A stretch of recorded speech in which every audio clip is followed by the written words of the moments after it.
Ini api sedang melalap di titik puncak danau lebar Suoh. Disertai angin kencang.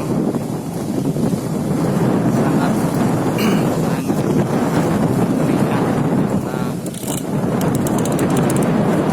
sekitar 10 meter mendekati pemukiman pemukiman.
Nah, ini api sedang melalap di titik puncak danau lebar Suoh.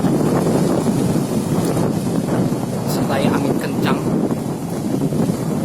Sangat mengerikan. Nah,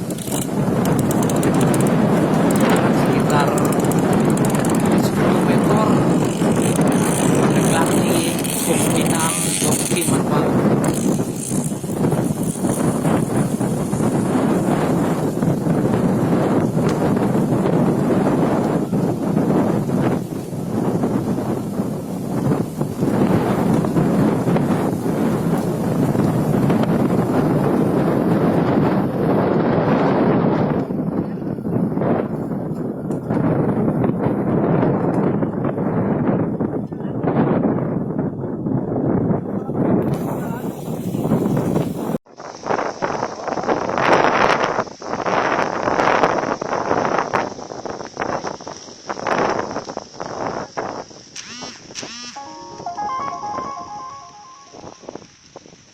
Jangan lupa subscribe ya.